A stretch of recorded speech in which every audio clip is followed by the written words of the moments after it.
महाबोधी महाविहाराच्या मुक्तीच्या संदर्भात मोठा लढा सुरू आहे।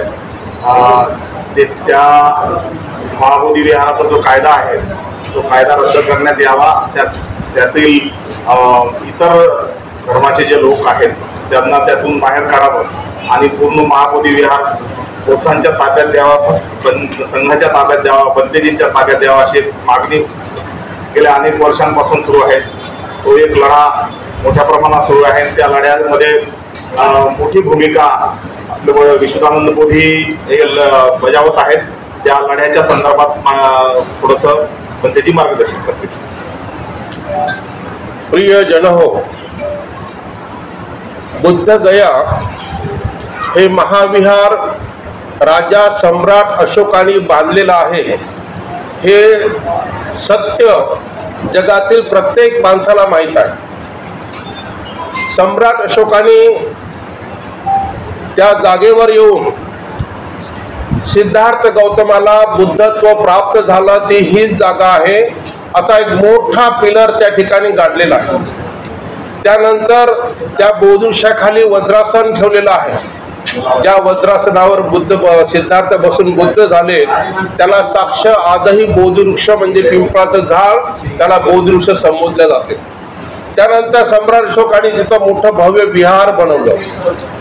हा लढा आजचा नाही, 150 वर्षापासून अनागारी धम्मपालांनी श्रीलंकेहून आल्यानंतर त्या विहाराची दयनीय अवस्था पाहिली आणि ती दयनीय अवस्था पाहून त्यांनी आपल्या स्वतःला पूर्णपणे झोकून दिलं आणि ते बुद्ध विहार आपल्या ताब्यात येईल, बौद्धांच्या ताब्यात येईल म्हणून त्यांनी प्रयत्न सुरू केले।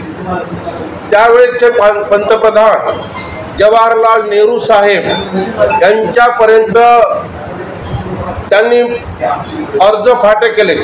अनागारी धम्मपालांनी जवाहरलाल नेहरूंना अर्ज दिले। जवाहरलाल नेहरूंनी महात्मा गांधीला सांगितलं। महात्मा गांधी म्हणाले की आता 1949 आहे, 50ची घटना जेव्हा येईल तेव्हा 1950 मध्ये आपण कायदा निरस्त करू आणि आपण बुद्धगया मुक्ती करू।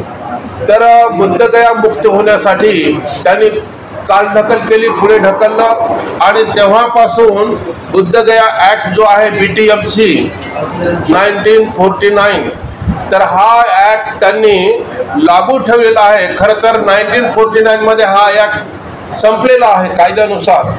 अकॉर्डिंग टू कॉन्स्टिट्यूशन हा कायदा खऱ्या अर्थाने संपलेला आहे, पण तरी सुद्धा खोटं बोला पण रेटून बोला अशा प्रकारचं नितीश कुमारचं शस्त्र आहे। कारण नितीश कुमारला मोठ्या प्रमाणामध्ये बुद्ध विहाराचा फंड मिळतो। आता त्या पैशाचे काय करतात माहित नाही, परंतु नितीश कुमार आणि त्या जिल्ह्याचा कलेक्टर हा ब्राह्मणच असला पाहिजे, हा कंपल्सरी हिंदू असला पाहिजे, तो दुसऱ्या जातीचा असला कामा नाही।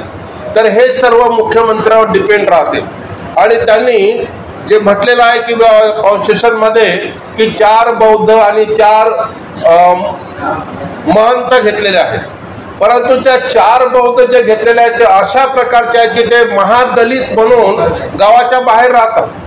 त्यांना काही बुद्ध धर्माचा संबंध नाही, त्यांना कुठल्या प्रकारचं ज्ञान नाही।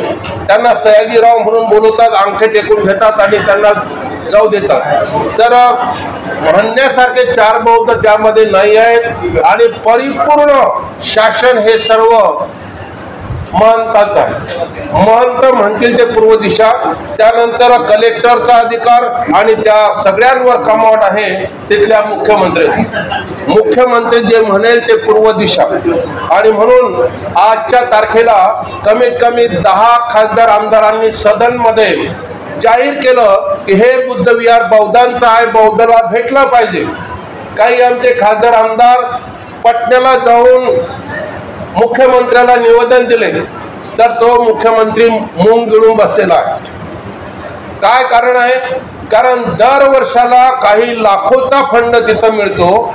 विदेशी बौद्ध डॉलरच्या स्वरूपामध्ये प्रचंड शक्तीने दान देतात आणि नितीश कुमार त्या दानावर पाळल्या जातात। नितीश कुमार त्या दानाचा गैरफायदा घेत आहे, कारण आतापर्यंत त्या ठिकाणी कुठल्याच प्रकारची शाळा सुरू केली नाही।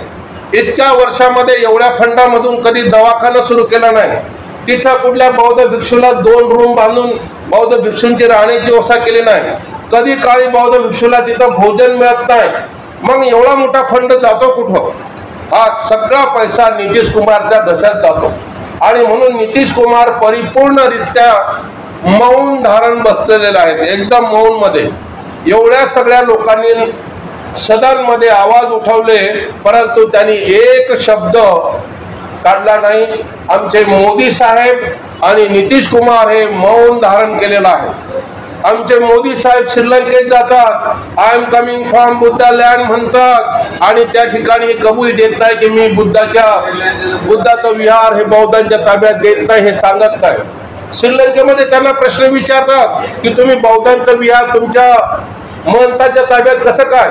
तर त्यावर ते मौन धारण करतात आणि हात जोडून पुढे जातात. यांना उत्तर देण्यासाठी जागा नाही.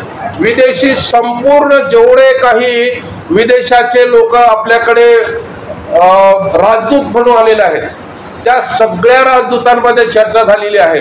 सगळ्या प्राईम मिनिस्टरना पत्रव्यवहार झालेला आहे. आणि मोदी साहेबांना 10 वेळा पत्र केल्यानंतर ते म्हणतात की मला काहीच माहित नाही, काहीच माहित नाही कुठे पत्रव्यवहार झाला, काय झालं. तर अशा प्रकारे बुद्धगया मुक्ती होण्याच्या मार्गावर आल्यानंतरही हे लोक त्यामध्ये इंटरेस्ट घेतात. शेवटचा मुद्दा हा आहे की बुद्धगया हे क्षेत्र इंटरनॅशनल हेरिटेज आहे. जगातल्या सगळ्या लोकांनी त्या क्षेत्राला मान्यता दिलेली आहे. आणि ह्या सगळ्या जगभरून लोकांना माहीत झालेलं आहे की हे बुद्धाचं स्थळ आहे, हे बौद्धांचं आहे. आणि जगामध्ये एकमेव उदाहरण आहे की आतापर्यंत हिंदूंच्या मंदिरावर कोणत्या मुस्लिमाचा कब्जा नाही, कोणत्या मुस्लिमांच्या कब्जावर कोणत्या हिंदूंचा कब्जा नाही, कोणत्या ख्रिश्चनाच्या गुरुद्वारा ख्रिश्चनांच्या मंदिरावर कोणत्या दुसऱ्या जाती धर्माचं नाही. हे एकमेव उदाहरण आहे बौद्धांचं. आणि तेही सर्वात श्रेष्ठ श्रद्धास्थान असलेलं, जसं हज आहे किंवा आणखी काही तीर्थक्षेत्र आहेत महत्वाचे, तशा प्रकारचं हे बौद्धांचं तीर्थक्षेत्र आहे. आणि ह्या क्षेत्रावर या महंतांनी, या हिंदूंनी कब्जा केलेला आहे. तर तो कब्जा काढून टाकण्यासाठी मोठ्या शक्तीनिशी आता बुद्धगयेमध्ये प्रचंड शक्तीनिशी 10 दिशेतून लोक येणार आहेत. आणि जर हे कायद्याने होत नसेल तर थोडंसं जसं त्यांनी बाबरी मस्जिद तोडली तसं कदाचित काही ऍक्शन आमच्या बौद्ध भिक्षूंनी घेतलं तर काही हरकत नाही. कारण त्यांच्या लोकांनी बाबरी मस्जिद जाऊन तोडलेलीच आहे. त्यांना काय परमिशन दिलं होतं का मोदी साहेबांनी? तर अशा प्रकारच्या काही कृती घडण्याची शक्यता आहे. रक्तपातही घडण्याची शक्यता आहे. जेलमध्ये जाण्याच्याही शक्यता आहे. आमच्यावर खूप दडपण पण येऊ लागलेलं आहे. माझ्या विहारामध्ये 10-10, 15-15 पुलिसवाले येतात आणि विचारतात कौन आके गया तुम्हारे बिहार में, कौन रहेगा तुम्हारे बिहार में, शाम को कौन आता, सवेरे कौन आता, रिकॉर्ड बताओ, तुम्हारे मंदिर को ताला लगा देंगे, सील कर देंगे. अशा प्रकारच्या खूप धमक्या आमचे शिष्य रोज सांगतात. तर आता आम्ही त्यांना CCTV लावून दिला. काय काय लोक म्हणतात ते सगळं रेकॉर्डिंग करत राहा. तर सामदाम दंडभेद म्हणून ते BTFचे लोक सगळ्या प्रकारचा प्रहार करू लागलेले आहेत. आणि आमच्या काही बौद्ध भिक्षूंना बिघडून देऊ लागलेले आहेत, काही विरोध बोलायला सांगू लागलेले आहेत. तर अशा प्रकारे हे बुद्ध विहार मुक्त होण्यासाठी येणाऱ्या बुद्ध जयंतीला सर्व बौद्ध बांधवांना मी विनंती करत आहे की मोठ्या शक्तीने या आणि बुद्ध जयंतीला आपली ताकद दाखवा आणि बुद्धगया मुक्ती करा. धन्यवाद.